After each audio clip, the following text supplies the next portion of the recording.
Just a heads up, this message will possibly offend quite a bit of people, but I do encourage you to listen to the entire message and really put it all together. It is, once again, an esoteric study, but I think that it's needed across the board, from religion to spirituality, that people will be able to grasp the concept and be able to apply it to their everyday lives. Okay, so I wanted to address some things about like magic, ritual spells, and all that stuff.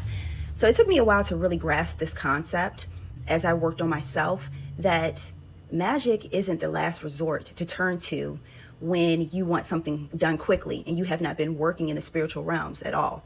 So think about, I'm going to use the analogy of a doctor. So you have a patient that has been treating their body like pure D shit for 15, 25 years. And the last moment when they've had a heart attack or whatever the case may be, then they go to the doctor and say, well, doctor, can you fix me? It doesn't work like that. You've been treating your body, aka your spiritual practice, your spiritual life, personal development, like shit for 25, 15, 10 years. You haven't been doing any personal development. The same thing with your prayer life. If you take this to the church and prayer life, and you haven't been going to church, you haven't been fellowshipping, you haven't been reading the Bible, doing any type of studying, and then when an emergency comes, you want to all of a sudden just start to pray. It doesn't work like that. You have to build a relationship. You got to build the energy. You have to work with the universal laws, regardless if you're conscious of those universal laws or not. They're everywhere within everything. I even have a PDF download about the 12 universal laws within the Bible. So anyways, if you haven't been working on your mental diet, your spiritual and emotional development, if you haven't been working on the practical financial aspects and relationship aspects on a practical sense, as well as on the ritual side, on the mystical side, it's not going to really work when you just come for an emergency. Think about it as a relationship. You're really building a relationship with the spiritual world, and the spiritual world is part of you.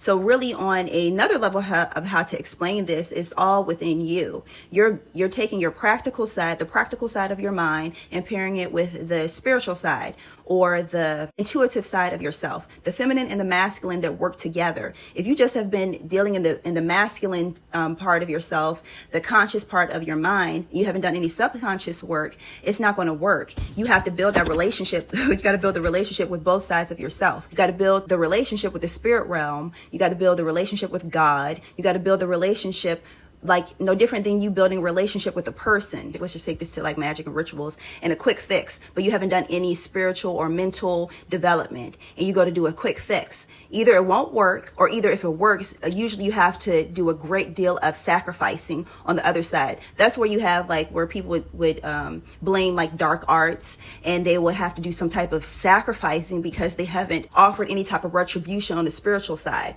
Meaning like everything is about the universal laws, about balance, the law of reciprocity. If you haven't been doing any type of, for lack of a better word, sacrificing on the spiritual side, which would be that spiritual development, that's what it really takes, and really learning yourself and balancing the masculine and the feminine aspects of yourself, then you're going to have to pay a retribution to the spiritual world. But when you have built a relationship, that is the retribution.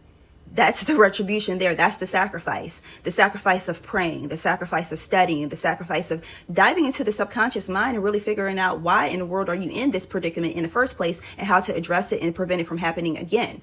That is the law of reciprocity on that aspect. But then you have people that want to do the quick fix. So therefore, either they have to pay like a whole lot of money to like a witch doctor or a physical doctor or whoever they may get to do that spiritual work, or either that physical work on like a doctor. You got to offer up part of your body, like your liver, because you haven't been taking care of yourself. You got to offer up your kidneys because you haven't been taking care of yourself. And that is a physical retribution for the lack of taking care of yourself. From a health standpoint, it will be the sacrifice of eating properly, doing exercise, taking the rest that you need, drinking the proper amount of water, meditation. If you could fill in the blank, that will be the physical retribution of that.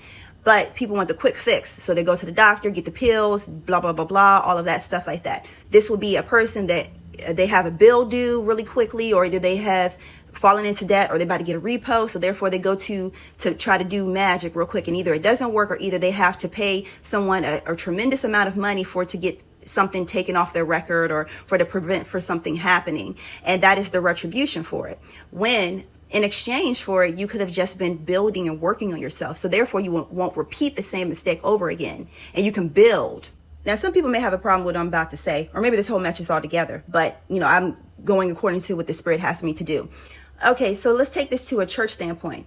What was the retribution for the sin of man? the blood of Christ, right? That was the retribution. So that is a template of spiritual sacrifice, if you will. So you have some people, so you have the retribution that has to happen on the physical side. So a spiritual act has to manifest on the spiritual side. That will be, if you take it from a biblical standpoint. If you take it from what some people would do with magic, is that you have to have a blood sacrifice as retribution. So that is a tangible retribution for something to happen in the physical. For the lack of physical preparation, the lack of something that happened in the physical, you have to have a physical retribution for something to transact in the spiritual realms and therefore manifest into the physical world. So some people, they may have not been working on their spiritual journey. They may have not been working on their personal development. So therefore, it has to take a blood sacrifice in order for it to have an offering to appease whatever is on the other spiritual side. You can fill in the blank, whatever it may be. You come up with the idea yourself, to satisfy that spirit aspect to manifest on the physical. So flesh and blood, spirit, and mental all go together. They are the opposite ends of the polarity. Okay, so this is a esoteric mixed with a practical message. Take it the way how you want to take it. But this is the way how people get themselves entangled in stuff. So they will go to someone, do a blood sacrifice or whatever, even an energetic sacrifice, honestly, can get someone tied up in a spirit realm, in a spirit connection with an entity. They could also have themselves, if you have an intermediate person, like a witch doctor or a priest, whoever that title may be, and you have an intermediate person interceding on your behalf in the spiritual realms, that therefore you are connected to that person. And some people even can put a clause in the ritual that have you energetically tied to them. So therefore you can only go through them, and you have to constantly be tied to them and you can't intercede on your own behalf. You got to go through them.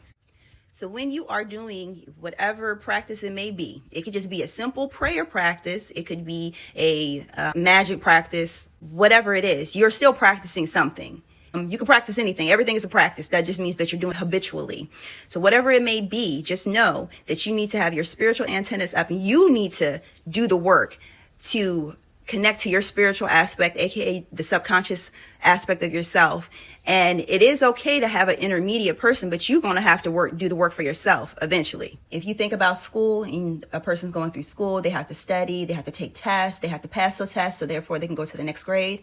If you are stuck in kindergarten and you expect for someone to continue, the person that's sitting next to you to continue to do your work for you, they eventually going to pass on and you're going to be stuck in kindergarten.